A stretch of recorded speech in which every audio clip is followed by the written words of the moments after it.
Bien, muy bien.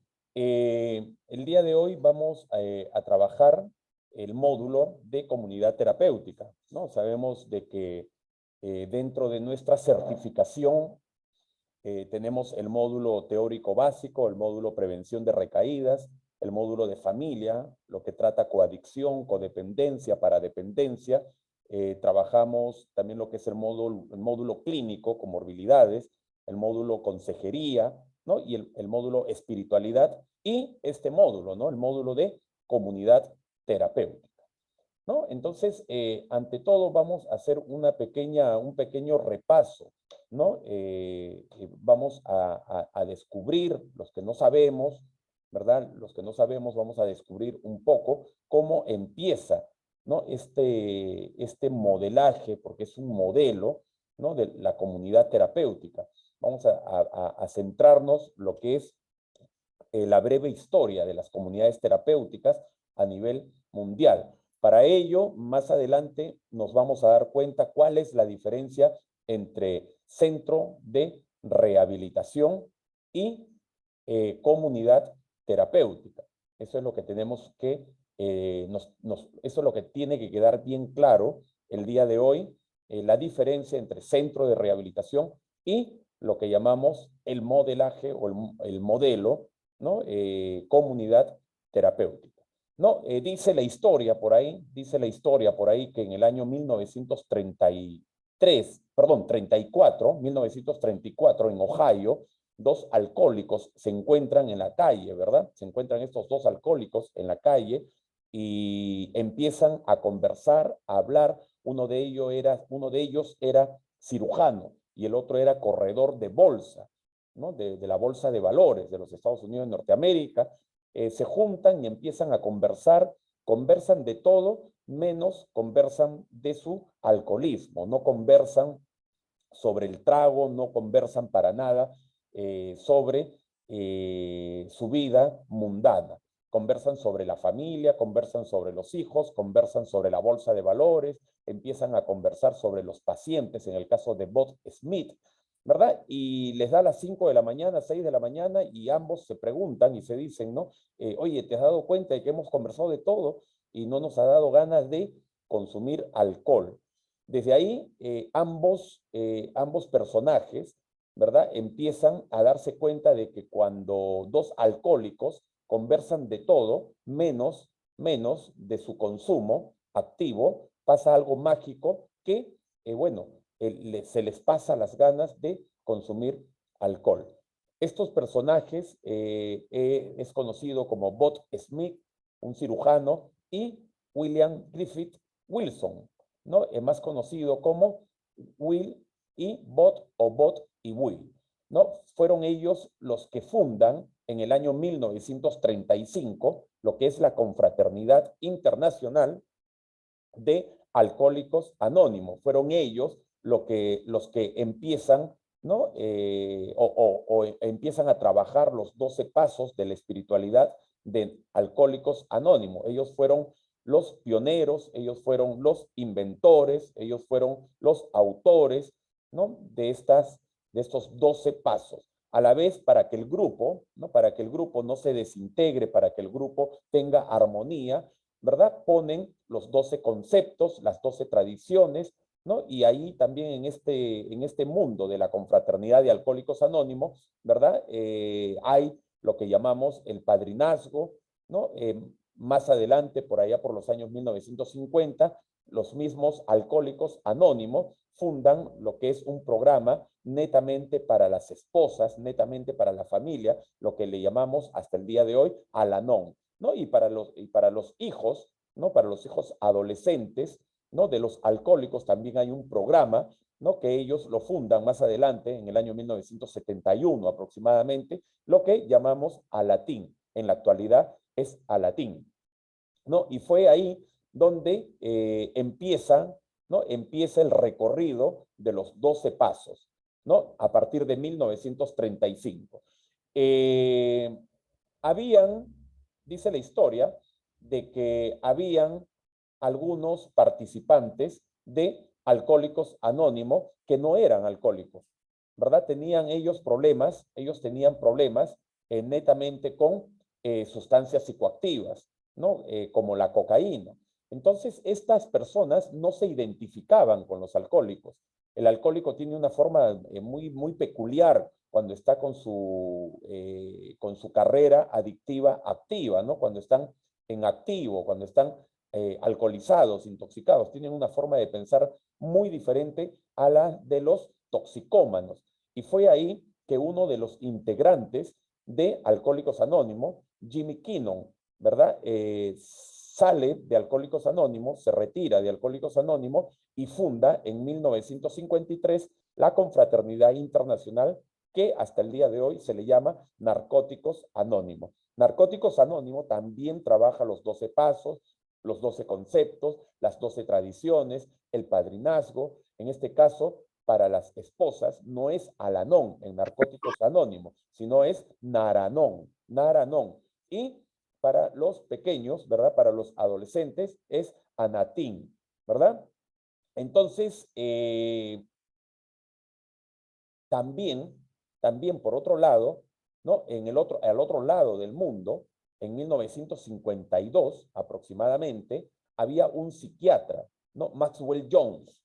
Maxwell Jones era un psiquiatra que en Londres, Inglaterra, en 1952, rompe todo el formato del centro psiquiátrico, lo rompe totalmente.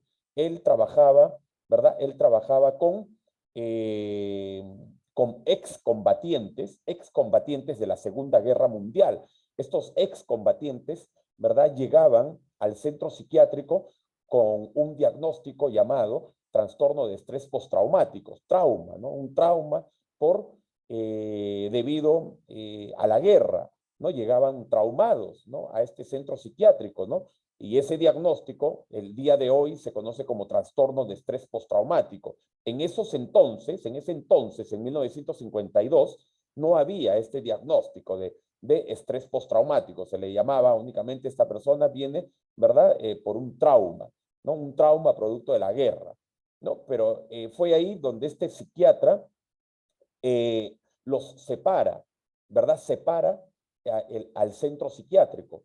A las personas que tenían, ¿verdad? Problemas de adicción, ¿verdad? Los separa de las personas que tenían otro tipo de problemáticas, trastornos esquizofrénicos, qué sé yo, ¿no? Y fue que a los adictos, ¿no? A los adictos netamente fue de que empieza a trabajar los grupos. Maxwell Jones empieza a trabajar netamente grupos terapéuticos, grupos de autoayuda, mejor dicho, con estos adictos que están en el centro psiquiátrico, ¿verdad? Les da responsabilidades dentro del centro psiquiátrico, los pone a barrer, los pone a hacer talleres, los pone a hacer grupos de autoayuda, etcétera, etcétera. Entonces, por ahí Maxwell Jones, ¿verdad? Empieza a trabajar con adictos.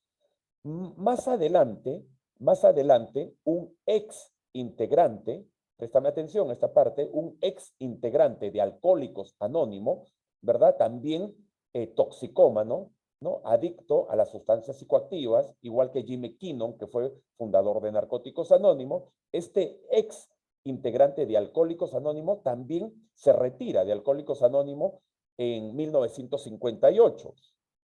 ¿Para qué se retira? Se retira para fundar, ¿verdad? Una comunidad, para fundar una casa donde puedan ir, asistir e internarse únicamente personas como él, personas con problemas de adicción a las drogas, ¿no? A las sustancias psicoactivas, ¿no? Entonces, fue ahí donde funda lo que es la comunidad terapéutica Sainano, funda Sainano. O sea, Sainano lo funda, ¿no? Lo funda Charles Dederich. Charles Dederich funda Sainano. Y allí, en Sainano, él trabaja los 12 pasos que él había aprendido en Alcohólicos Anónimos, ¿verdad? Empieza a copiar un poco lo que hacía Maxwell Jones en Londres, ¿verdad? Empieza a copiar un poco también, lo pone, ¿no? Lo pone en Sainano, lo trabaja en Sainano, lo que llamamos una confrontación directa, ¿no? Y honesta, ¿no? Un compromiso con la sobriedad. Trabaja los 12 pasos y la base, ¿no? La base de Sainano era el grupo, ¿no? Entre ellos se ayudan. ¿verdad? Entonces, Charles Dederich, ¿verdad? Funda, se puede decir de que funda la primera comunidad terapéutica a nivel universal, ¿no? La característica básica, ¿no? Básica de Zaina, ¿no? Era la estructura jerárquica, bien definida, ¿no? El equipo, mejor dicho, el equipo tomaba decisiones del tratamiento, es decir, el equipo de profesionales tomaba decisiones en el tratamiento de los internos, el equipo profesional, el psiquiatra, el psicólogo, qué sé yo, los profesionales tomaban la decisión, ¿no? Y no podían opinar los pacientes, o sea, el paciente estaba totalmente prohibido de opinar, ¿verdad? Los pacientes mayores, los que tenían más tiempo de limpieza, no podían tampoco opinar. Bien, acá pasa algo, señores, pasa lo siguiente, que a Charles Dederich, o mejor dicho, a esta comunidad terapéutica de Zaina, ¿no? Le hacen una visita, ¿verdad? Le hacen una gran visita. ¿Quién lo visita? Lo visita Dance Carriel, ¿no? Y Alexander Bassin, ¿no? Dance Carriel, un gran psiquiatra americano, ¿verdad? Que fue especialista en adicciones, y Alexander Bassin, un criminólogo. Ambos visitan Zainano, ¿verdad? En el año 1962 visitan Zainano, es decir, visitan a Charles Dederich y su Zainano. Visitan Zainano y después de esta gran visita que ellos hicieron, Carlier y Bassin, ¿qué es lo que hacen? Le proponen a Charles Dederich, estos dos, el psiquiatra y el criminólogo, le proponen a Charles Dederich para fundar una mejor comunidad terapéutica. Una mejor comunidad terapéutica. Le dicen a Charles Dederich, oye, ¿sabes qué? Vamos a fundar contigo. Que tú tienes la experiencia, ¿no? ¿Qué te parece si fundamos otra comunidad más sofisticada, más completa? Y Charles Dederich le dice a Dan Carlier, ¿no? Y a Alexander Bassin le dicen, bien, bacán, excelente. Vamos a fundar pues una mejor comunidad que Zaina, ¿no? Y se junta el psiquiatra, se junta el criminólogo y se junta el adicto en recuperación, Charles Dederich. Y ellos tres fundan lo que actualmente es el programa DAITO. ¿Y cuál era la característica del programa DAITO? La característica del programa DAITO era de que incluyen en todo momento a este programa, incluyen un equipo terapéutico multidisciplinario, donde también se podía escuchar al paciente, al residente, donde se le escuchaba, donde se le tomaba en cuenta al paciente. ¿Por qué? Porque recordemos que Zaina, ¿no? De Charles Dederich, no consideraba al paciente. No solamente tomaba las decisiones los profesionales de la salud mental, psiquiatras y psicólogos. Ellos tomaban decisiones y no escuchaban para nada al paciente.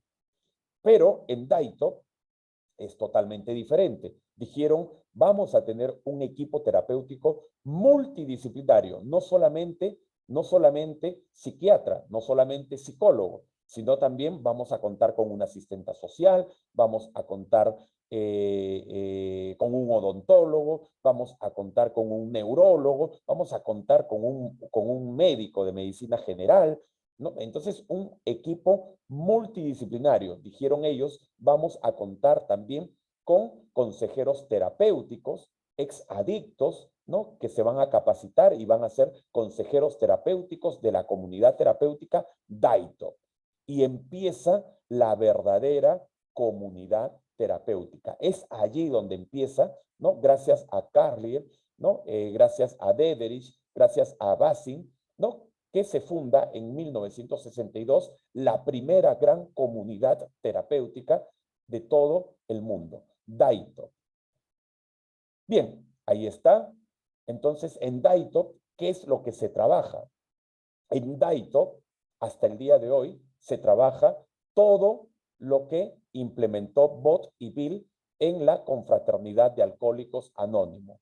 se trabaja todo lo que trabajaba Maxwell Jones en su centro psiquiátrico. En Daito se trabaja todo lo que trabajaba Charles Dederich con su Zainano, ¿no? Y en Daito se trabaja, ¿no?, hasta la actualidad todo lo que fundamentó Carle, ¿no? Entonces, ahí está. Ese es el verdadero diseño de la comunidad terapéutica, ¿ok? Por otro lado,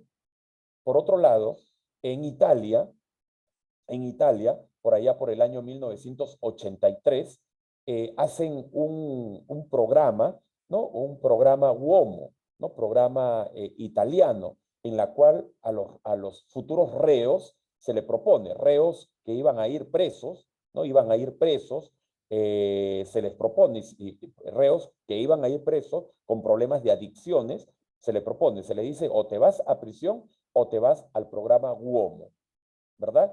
Entonces, el programa Uomo era muy conductista, más que conductista, se agredía también físicamente, ¿verdad?, a los pacientes, ¿no? A los presos, ¿no? Entonces, en 1983, ¿no?, Mario Picci, ¿no?, un sacerdote, Ciotti y Benzi, fundan lo que es el programa Uomo en Italia. Es un programa muy conductista, ¿no? Ese es otro tipo de programa, ¿verdad? Donde se pone mucho a trabajar en todo aspecto, ¿verdad? Al residente.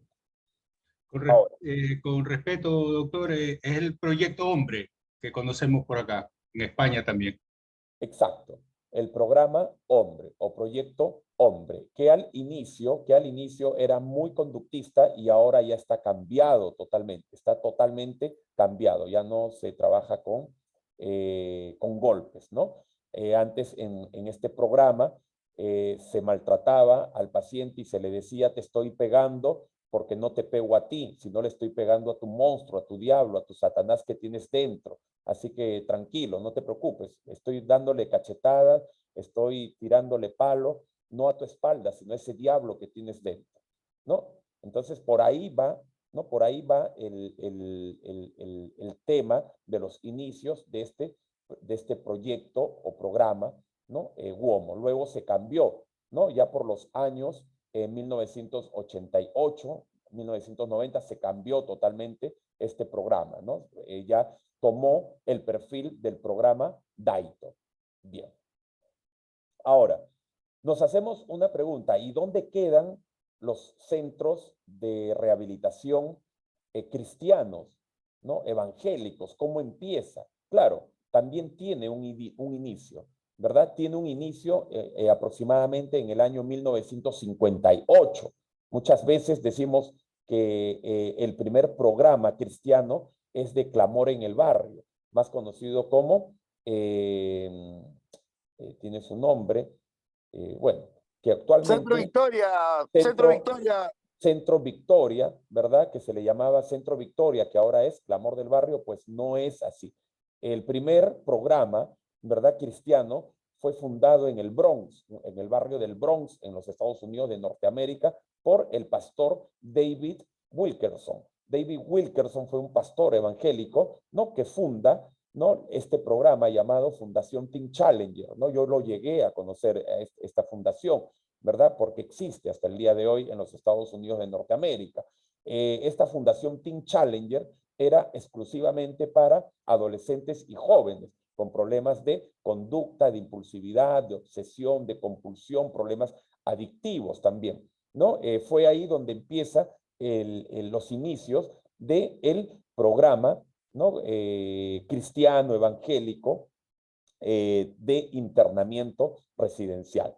Más adelante, después de casi 15 años, fue que unos pastores evangélicos también que tuvieron problemas con adicción, con la heroína, con la cocaína, con el alcohol, un par de esposos, ¿verdad? Freddy García y su esposa Ninfa García, recién en el año 1975, inician lo que son las comunidades terapéuticas, teoterapéuticas, Clamor en el Barrio, que al inicio se llamaba Centro Victoria, pues ahora es Clamor en el Barrio, ¿no? Que acá en el Perú su primera casa, su primer centro, fue en la Avenida La Paz, en la cuadra 17 de la Avenida La Paz, ¿no? Donde estuvo el primer pastor, el pastor titular, llamado de apellida Salazar, ¿no? Que hasta el día de hoy es el pastor titular de esta organización cristiana.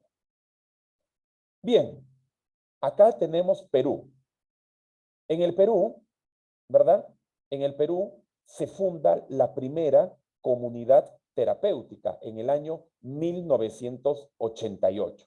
1988 en el Perú se funda la primera comunidad terapéutica llamada Paz y Bien, donde llegó a acoger aproximadamente a 4.000 drogadictos, 4.000 adictos, 4.000 residentes aproximadamente, en sus diversas casas, ¿no? En la cual este programa de Paz y Bien hacen una fusión, fusionan el modelo Daito con el modelo Uomo, ¿no? Con el modelo Uomo, lo fusionan. O sea, por momentos trabajaban el modelo Daito, por momentos trabajaban el modelo Uomo. Y fue de que hasta el día de hoy, nosotros los especialistas, los que tenemos años trabajando en comunidades terapéuticas, nos damos cuenta de que cuando un centro de rehabilitación, una comunidad terapéutica, ¿verdad?, fusiona el modelo Daito y lo junta con el modelo Uomo, es una bomba de tiempo. El ejemplo, 1988, Paz y Bien, ¿no? Donde murieron o mataron, mejor dicho, mataron centenares de residentes. Y hasta el día de hoy hay centenares de desaparecidos. Desde 1991-92, que reventó, ¿no? Que reventó el Chupo totalmente, ¿verdad? Nos dimos cuenta de que habían habido personas violadas, personas muertas, etcétera, etcétera. Ahora, la característica de esta comunidad terapéutica, Paz y Bien, la característica era de que no tenía un equipo terapéutico profesional perenne. Era un equipo terapéutico que visitaban las casas de Paz y Bien, visitaban esporádicamente. Y eran los adictos, ¿no? Los adictos que tenían más tiempo de limpieza, quienes dirigían, quienes eran los coordinadores, los operadores, quienes eran los directores terapéuticos de estas instituciones. Era por eso que era gente incapaz, gente que no tenía conocimiento, gente que no estaba capacitada, ¿verdad? Y se les iba la mano y mataban a sus residentes. Bien, mientras tanto, en el Perú, después de este acontecimiento de 1991, donde descubren centenares de muertos en Paz y Bien, centenares de violados, ¿verdad? Donde hay centenares de desaparecidos hasta el día de hoy. Es por eso que el Ministerio de Salud, ¿verdad? Toma la decisión, ¿verdad? Toma la decisión de fundar comunidades terapéuticas que el Ministerio de Salud lo solvente, ¿no? Solvente todos los gastos. Y fue ahí que en el año 1900, ¿verdad? Primero, en el año 1982, ¿verdad? Funda lo que es el modelo Daito en la comunidad o centro de rehabilitación Ñaña, ¿no? Fue que ahí trabajan hasta el día de hoy, tienen trabajando un equipo multidisciplinario, un equipo terapéutico multidisciplinario, un modelo de aprendizaje de vida, en la cual la comunidad terapéutica es una micro sociedad. En todo momento es una micro sociedad, es una sociedad pequeña, donde el fundador, ¿no? El fundador es el doctor Rotondo, ¿no?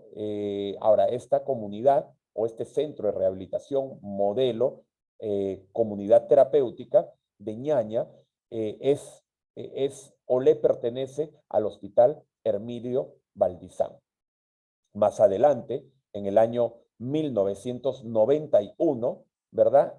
Vuelve a invertir, ¿no? El Estado peruano vuelve a invertir, ahora abre una comunidad terapéutica en el Hospital Víctor Larco Herrera.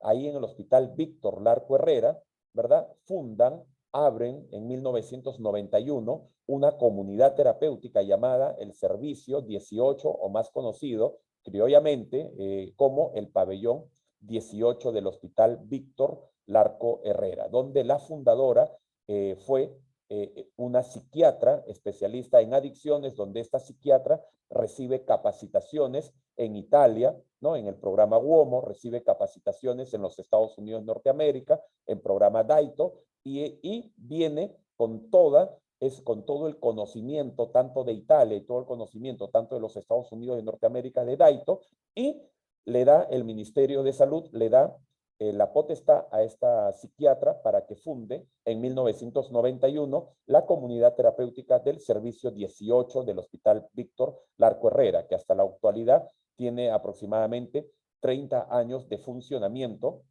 ¿no? Para la sociedad.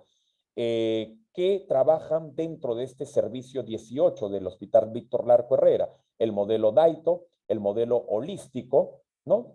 Allí en este servicio se cree mucho, ¿verdad?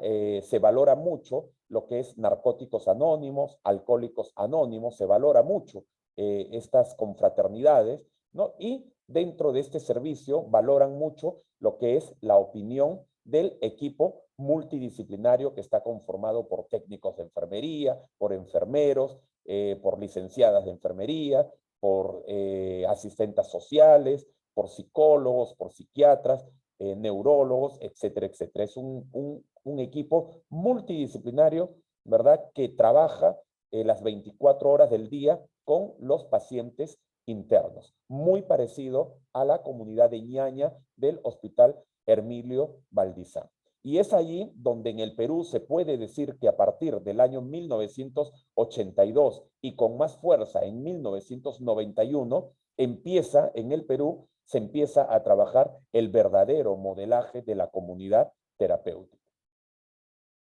Entonces, la comunidad terapéutica, según Navarro, que fue un psiquiatra también muy reconocido, es un psiquiatra muy reconocido que trabaja en la actualidad en el Centro de Rehabilitación de Ñaña, ¿verdad? Nos dice que la comunidad terapéutica tiene ciertas características, y una de las características es de que no existe manera de encapsularse, o sea, es bien difícil de que el usuario se encapsule, se camufle, es bien difícil de que el usuario, el residente, el interno, el paciente, no se deje ver. Tarde o temprano, siempre el paciente se sale de su cápsula y se da a mostrar tal como es. Salen sus conductas patológicas, salen sus conductas inadecuadas. Es difícil que en este sistema de la comunidad terapéutica un usuario guarde todas sus conductas. Tarde que temprano salen las conductas. Se aprende a vivir con el entorno. Dice Navarro, de que gracias a la comunidad terapéutica el usuario aprende a vivir, ¿no?, a nivel social, no porque tomemos en cuenta de que el adicto, cuando está en carrera adictiva activa, no vive socialmente, vive de una manera antisocial, no se compenetra con el entorno, al contrario, se aísla del entorno. Acá en la comunidad terapéutica, gracias a este sistema de comunidad terapéutica de microsociedad, el usuario aprende a vivir con el entorno, se aprende a enfrentarse consigo mismo, ¿no? Empieza a manejar sus emociones. ¿Por qué? Porque el mismo equipo terapéutico multidisciplinario empieza a generar ciertos problemas, empieza a poner, ¿no?, a propósito ciertos problemas para que el usuario, para que el residente empiece a manejar sus niveles de estrés, sus niveles de emoción. Un ejemplo, el equipo terapéutico puede decir, este sábado toda la comunidad terapéutica se va a ir a jugar pelota, se va a ir a hacer deporte. Llega el sábado y dice, no, rotura de esquema, no va a haber deporte. El deporte lo hemos pasado para el martes. Hoy día, full terapia. Entonces, ese tipo de trabajo que hace el equipo multidisciplinario hace de que de una u otra manera se aprenda, ¿no?, a enfrentarse con la realidad, consigo mismo, a manejar sus emociones. Aprende también el usuario va a aprender a manejar sus emociones cuando también entre usuarios y usuarios empiezan a llamarse la atención, empiezan a confrontarse por conductas inadecuadas que el usuario vio. Si un usuario vio una conducta inadecuada, le hace el llamado de atención al usuario que realizó la conducta inadecuada. Ese usuario que está recibiendo el llamado de atención tiene que aprender a manejar emociones. En el tiempo de carrera adictiva activa, cuando al adicto activo se le hacía un llamado de atención, no controlaba sus impulsos y golpeaba, murmuraba, volaba. Entonces, acá en la comunidad terapéutica, en la microsociedad de la comunidad terapéutica, se aprende a enfrentar consigo mismo, con la realidad. Se aprende a lidiar con los demás, ¿verdad? Bien, nos vamos a quedar en este punto 4. Les voy a mandar inmediatamente el segundo enlace, por favor, grupo. Segundo enlace, y vayan preparando preguntas, por favor. Vayan preparando preguntas y les envío el segundo enlace. Segundo enlace, por favor.